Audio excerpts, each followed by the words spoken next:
E aí chega a notícia ao apóstolo Paulo que muitos irmãos estavam seguindo doutrinas falsas, a ponto de se corromperem a fé e se apartarem de crer em Jesus Cristo. No final desse capítulo, irmãos, vai dizer o nome de algum desses irmãos que faziam isso, que é Himeneu e Alexandre. E tinha outro também, que era Fileto, que lá no capítulo 4 do livro de Timóteo mesmo, primeiro livro de Timóteo, também vai falar a respeito dele. Então, esses irmãos, junto com alguns que começaram a inventar, a modificar tudo aquilo que Deus tinha dado ao seu apóstolo, para poder fazer com que o povo tivesse a sua salvação em Cristo Jesus, estava sendo arruinado. Porque a notícia que chegava para os irmãos é que Cristo não havia ressuscitado e que era uma história da carochinha. Basicamente era isso que eles propagavam e deveriam fazer penitências, pagar diversas coisas para que pudessem alcançar as suas bênçãos. Mas o apóstolo Paulo, ele no verso 3, ele já disse: irmãos, antes de ir para a Macedônia, quando ele, após ele ser preso, ele rogou que permanecesse aqueles irmãos e essas para ordenar certas pessoas que não ensinem mais doutrinas falsas. Aqueles irmãos, eles estavam entranhando nas sinagogas da onde aqueles, tanto Timóteo quanto outros irmãos também estavam pregando. E no verso 4 vai dizer que deixam de dar atenção a mitos genealogiais intermináveis. Qual era a tese dele aqui? Era porque você lê no capítulo 1 do livro de Mateus, ele vai falar sobre genealogia.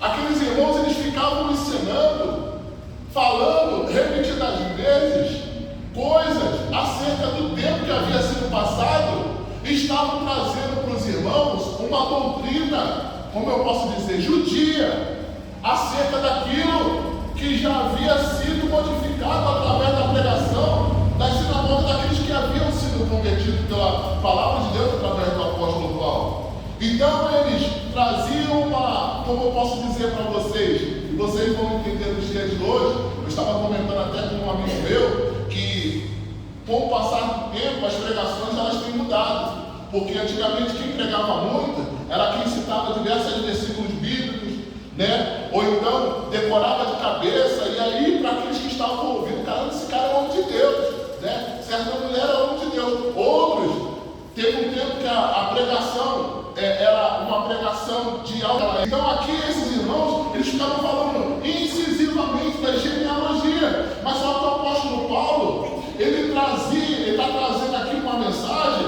acerca daquilo que ele ensinou para aqueles irmãos, para que eles não viessem a se corromper com esse tipo de doutrina. No verso 5 diz, e é um tema que é uma das chaves dessa mensagem, o objetivo desta instrução. Qual é o objetivo da pregação? Para que as pessoas viessem a se converter e ser salvas por Jesus Cristo. O objetivo dessa instrução é o quê? É o amor, que procede de um coração puro. Então quer dizer, eu só consigo amar se meu coração for purificado? A Bíblia diz que sem santificação ninguém verá o Senhor. Mas também diz que nós devemos seguir a paz com todos antes da santificação. Não tem como eu não ter paz, eu não ter cumplicidade, eu não ter unidade com meu irmão e dizer que eu sou santo, eu estou mentindo. Então, para que eu possa ser santo, eu preciso ter a paz. É como os irmãos brincam até com a gente comentando aqui, a paz do Senhor, a paz do Senhor. Mas é isso mesmo, nós precisamos dar aquilo que nós temos. Se nós dizemos algo e não somos ou não fazemos, nós somos mentirosos. E a Bíblia diz que a fé, e a presença do Senhor, e a santificação não está nesse irmão, não está nessa irmão. Então são temas básicos para que eu e você possamos entender qual era o tipo de pregação que tinha sido revelado pelo apóstolo Paulo e que nós devemos praticar nos dias de hoje. Verso 5. O objetivo desta instrução é o amor que procede de um coração coração puro. Oh, glória. Aleluia. Você já viu uma criança, né? Quando ela está ali quieta e você vai fazer uma brincadeira, dá uma palhinha para ela, um sorriso de alegria porque você concedeu algo que ela gosta muito e ela te retribuiu com um sorriso de uma criança que você não encontra em qualquer lugar. Então, o objetivo da pregação nossa é o amor que procede de um coração puro e de uma consciência, de uma boa consciência. O meu Senhor, eu tenho escutado o meu pastor pregar, eu tenho aplicado isso na minha vida, eu tenho escutado, eu tenho lido na revista da Escola Bíblica Dominical, eu tenho propagado isso, eu tenho vivido isso, porque eu entendo que isso é o certo a se fazer. Essa consciência ninguém vai tirar de você. Porque o apóstolo Paulo mesmo diz, no capítulo 12 do livro de Romanos, que ele espera que nós venhamos ter um culto racional, entender tudo o que está fazendo, e até mesmo nós como igreja prestarmos esse tipo de culto, para que a fé dos irmãos não seja uma fé leviana, inconsciente, né? Como diz aqui no verso 5, né? Que o amor não venha somente ser algo no dia de culto, porque passou o culto, acabou. O velho homem toma conta como sai da porta para fora. Isso Deus não quer de nós. Deus quer que a nossa consciência seja uma boa consciência. Para quê? Para que a nossa fé venha a ser sincera diante de Deus. Você acha que Deus não sabe o que está dentro do nosso coração? Você sabe que Deus, você não tem noção de que Deus entende todas as coisas? Que aquilo que Ele tem visto em você, Ele não tem visitado o seu coração, a sua mente. Ele é onisciente, Ele é onipresente. Ele sabe de coisas ao meu e ao seu respeito que nem nós sabemos. Então, quando nós aprendemos isso e trazemos para a nossa vida, de uma aplicação do apóstolo Paulo para o pastor da igreja em Éfeso, eu creio que isso também é um direcionamento que nós devemos colocar em prática para a nossa igreja, para que nós possamos ter os resultados vindo da graça de Deus ao encontro da vida do pastor Francisco, assim da sua igreja, assim dos membros. Isso aí vai estender nas nossas casas, os nossos filhos, os nossos vizinhos, e aí começa a edificar uma cidade, e a glória de Deus vai se expandir. Aí, irmãos, o resultado dessa doutrina falsa que estava sendo uma ameaça ao povo da fé cristã, a fé cristã, a fé em Cristo Jesus, está explícito no verso 6, que diz o seguinte: alguns se desviaram dessas coisas, voltando-se para discussões inúteis. Esses dias eu estava na casa de uma parente da minha esposa, e ela chegou para mim, e ela chegou para mim, irmão, agora foi. E ela chegou para mim e ela falou: Francisco, o que você acha a respeito de alguém dizer que você está errado e sendo que você está certo? O que você faz numa situação como essa? Ela queria me colocar em uma situação de constrangimento. Eu percebi aquilo. E aí eu falei para ela: irmãos, a Bíblia diz que nós não devemos jogar pérola aos porcos. E quem nos justifica é Jesus. Então, logo, irmãos, se eu tento trazer uma verdade para um direcionamento para a vida de alguém, e as pessoas querem forçar a buscar, a mostrar para mim que eu estou errado, dizendo que aquilo que está no mundo é certo, eu deixo eles com a fé deles. Eu deixo eles com o direcionamento que eles acham que é verdade. Porque o nosso dever nesse momento não é perder tempo com quem não quer a nossa presença, ou não quer ouvir aquilo que Deus tem para dizer para eles. O nosso papel enquanto isso é falar amém, sair, interceder e vá para um lugar onde as pessoas querem te ouvir. Com Jesus foi assim. Imagine comigo e com você. E aquilo ali foi uma resposta que não houve, que houve uma certa reação, irmãos, que eles ficaram quietos, já mudaram de assunto e foram para uma outra história. É isso que o apóstolo Paulo está querendo dizer nesse verso 6. Alguns se desviaram dessas coisas, voltando a discussões inúteis, batendo boca, irmãos, com pessoas que não têm nada para oferecer, perdendo tempo com coisas que não vão trazer edificação nenhuma da parte de Deus. Nós temos que perder tempo com os nossos filhos, com os nossos irmãos, aqueles que querem a revelação da verdade e ainda estão engatinhando. Agora, com os inúteis que querem trazer algo para que venha nos constranger, até mesmo constranger o Espírito da verdade, com esses nós não devemos perder tempo. Então, no verso 7 vai dizer: querendo ser mestres da lei, quando não compreendem nem o que dizem, nem acerca das quais fazem afirmação tão categóricas. Então, parece que, quer ver uma coisa? Nós encontramos muitos irmãos que estão afastados há muito tempo da igreja e se acham doutores da lei, ao ponto de querer constranger: mas vocês são assim, outros são assim, outros são assado. Dá amor, irmãos. Dá amor, porque a verdade que liberta vai vir junto com amor. O verso 3 vai dizer acerca disso.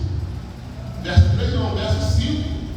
O objetivo nosso é trazer uma instrução que venha edificar amor no coração dessas pessoas. Então nós não devemos perder tempo. É isso que eu e o apóstolo Paulo eu estou dizendo acerca daquilo que o apóstolo Paulo tem trazido em sua mensagem. Por quê? Porque o verso 8, ele diz algo que vai nos alertar poderosamente, sabendo que a lei é boa e se alguém usa de maneira que é adequada. Quem aqui precisa de lei? Você precisa de lei? Levanta a mão quem precisa de lei. Nós não precisamos de lei, irmãos. Porque o Espírito da verdade habita em nós. Porque se nós viermos fazer alguma coisa que constrange o Espírito Santo de Deus, Ele mesmo se revela a nós. Agora, quem não tem a presença de Deus, o que acontece? Não tem lei. Faz o que quer, da forma que quer, quando quer, e sente prazer naquilo que desagrada a Deus. Então, para essas pessoas é necessário haver lei. Para essas pessoas é necessário ter limites. O nosso limite, irmãos, é agradar ao Espírito Santo. O nosso limite é em adorar ainda mais aquele que é eterno. O nosso limite, irmãos, é em agradar ao nosso Deus, ao nosso Senhor Jesus Cristo Todo-Poderoso. Nós não somos cidades. O amor de Deus é inconfundível. E quando nós nos deparamos com isso, nós lembramos daquele texto de Isaías, que os anjos, eles não param de glorificar o nome do Senhor. Eles não param de exaltar o nome do Senhor. Você está aqui nessa noite, você está exaltando o nome de Deus. O nome do Senhor tem sido exaltado na sua vida e você tem glorificado ao ponto de ter virtude de Deus para poder chegar na casa do Senhor e não ficar impaciente com aquilo que a pregação está dizendo para você, mas você sentir o quê? Edificação e virtude do Espírito Santo de Deus que está nutrindo a sua alma para a salvação dele. Então, quando nós entendemos a base bíblica acerca tanto do regozijo que Deus espera de nós, no nosso adorar, no nosso cumprimento da nossa missão enquanto cristão, na responsabilidade que nós temos de fazer o que Deus tem nos colocado como responsabilidade e executar da melhor forma possível, isso sim, o Espírito Santo ele vai nos conduzindo, mas conforme a adoração, meu irmão, você está aqui para se derramar na presença de Deus. Você está aqui para adorar Ele em espírito e em verdade. E isso nós sabemos, irmãos. Nós sabemos que quando nós nos colocamos à disposição de Deus para poder viver esse tempo de graça, o inimigo ele não tem poder sobre as nossas vidas. Não tem poder. Olha o que diz o verso 9. também sabemos que ela não é feita para os justos. O que não é feito para os justos? A lei. Porque o justo, ele não necessita de lei. Quem necessita de lei é o ímpio. Mas para os transgressores e insubordinados. Quem são esses subordinados? Que não podem ser subordinados ao poder de Deus, ao Espírito de Deus.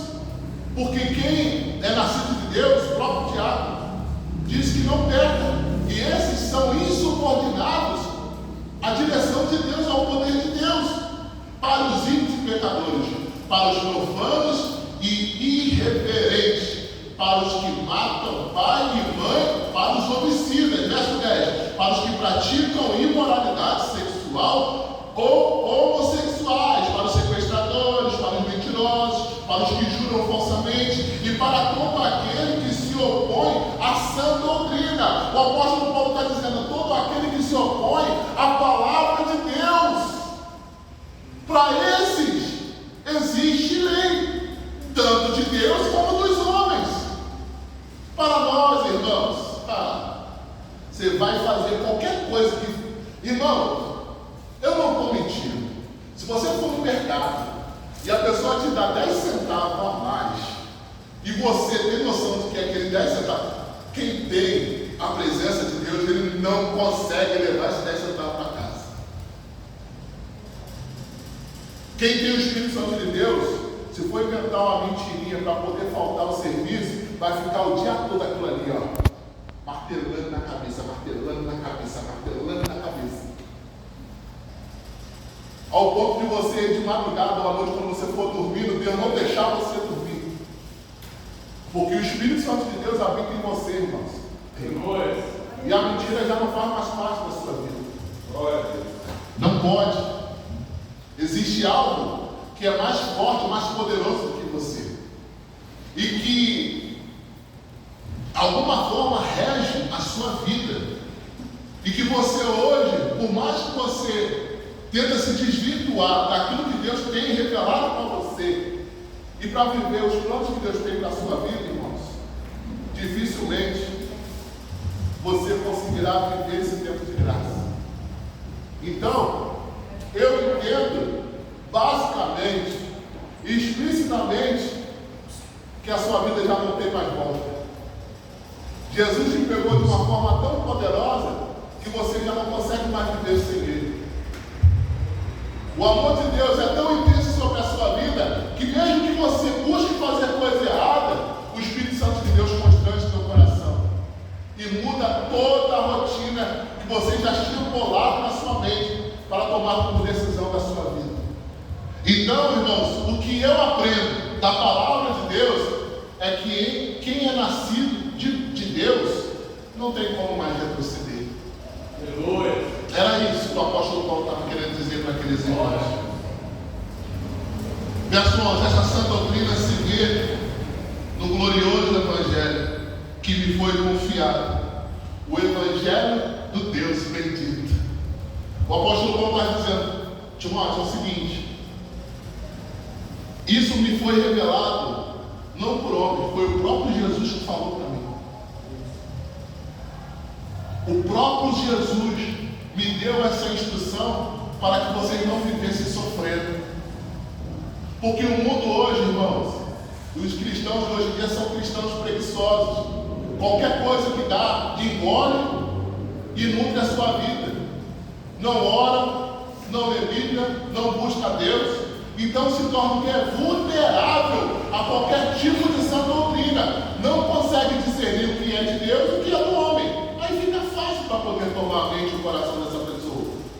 Agora, irmãos, quem é nascido de Deus, o próprio texto e a palavra de Deus vai dizer e diz: o diabo ele não toca. Quem é nascido de Deus tem a voz de Deus inconfundível aos seus ouvidos. Quem é nascido de Deus é renovado pela graça de Deus todos os dias. Aleluia. Eu estava em casa hoje de tarde, saí para resolver algumas coisas, trabalhei e eu voltei. E aí eu parei, sentei no sofá e o Canjica sentou do meu lado. Eu peguei o texto de novo, eu orei, aí eu falei com Deus, falei, Senhor, tu é muito maravilhoso. Quando eu terminei de falar, sabe, parece que o ventilador estava desligado, mas veio um vento assim, ó.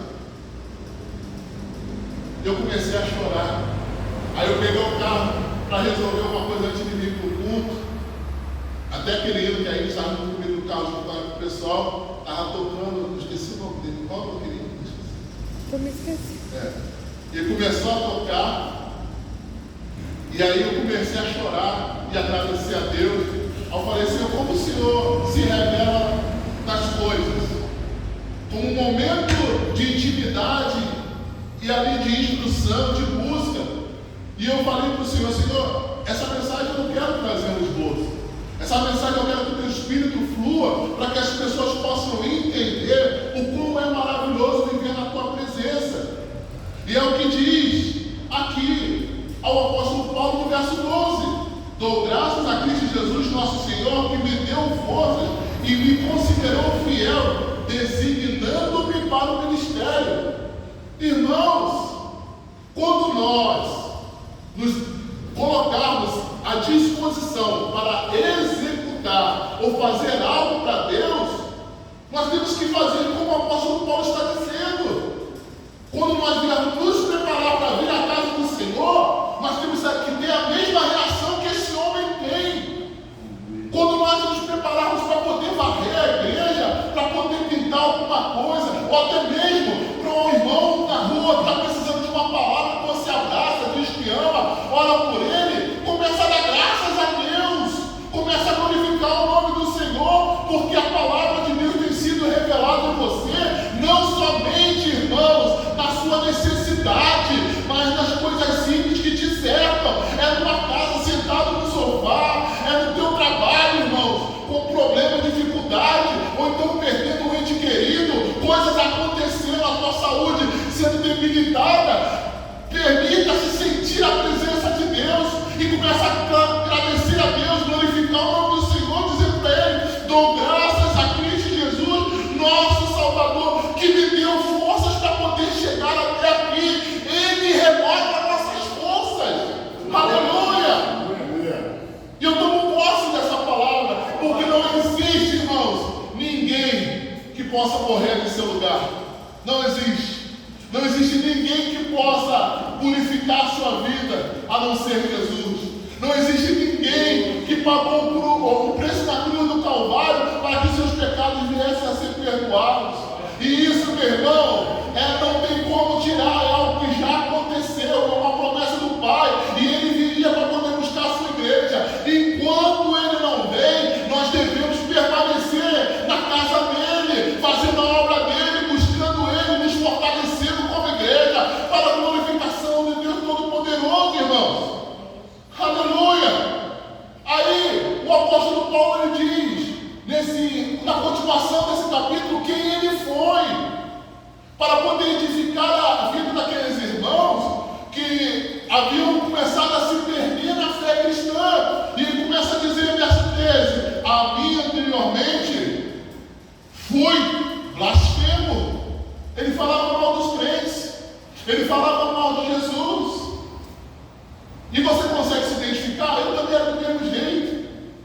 Mas ele também diz perseguidor e insolente, mas alcancei, oh glória, aleluia, misericórdia. Alcançou a misericórdia. A misericórdia de Deus o alcançou, porque fiz por ignorância e na minha incredulidade, porque a ele não tinha sido revelado quem Jesus era. Mas, irmãos, depois que Jesus se revelou àquele homem, ele não conseguiu mais viver da mesma maneira que ele vivia anteriormente. Verso 14: contudo, a graça do nosso Senhor transbordou sobre mim. E essa palavra transbordar, ela vem no sentido de que tanto estava nele, quanto transbordou, que ele não conseguiu conter nele, foi transmitido para as pessoas que estavam ao seu redor. Né? É como diz aquele texto daquela medida, né, que Deus há de nos abençoar. Como é que é? Medida recalcada, sacudida e transbordante, né?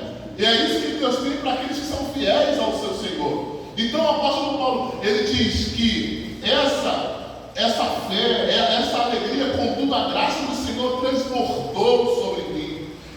A graça de Deus não somente ficou com ele, mas ele conseguiu, através da vida dele, do amor que ele tinha por Jesus, fazer com que isso viesse a ser transmitido a outras pessoas. Olha, eu tenho a graça de Deus, eu tenho também para poder te dar, eu tenho tanta graça de Deus, tanto amor de Deus, que eu consigo transmitir a sua vida, e isso será algo transformador em você. As pessoas precisam entender o que está em nós, para que eles possam viver os planos de Deus na vida deles, sobre mim, juntamente com a fé e o amor que estão em Cristo Jesus. Oh glória! Essa afirmação, irmãos, é fiel, é digna de toda aceitação. Cristo Jesus veio ao mundo para salvar os pecadores, do qual ele era quem? O pior. Palavras dele.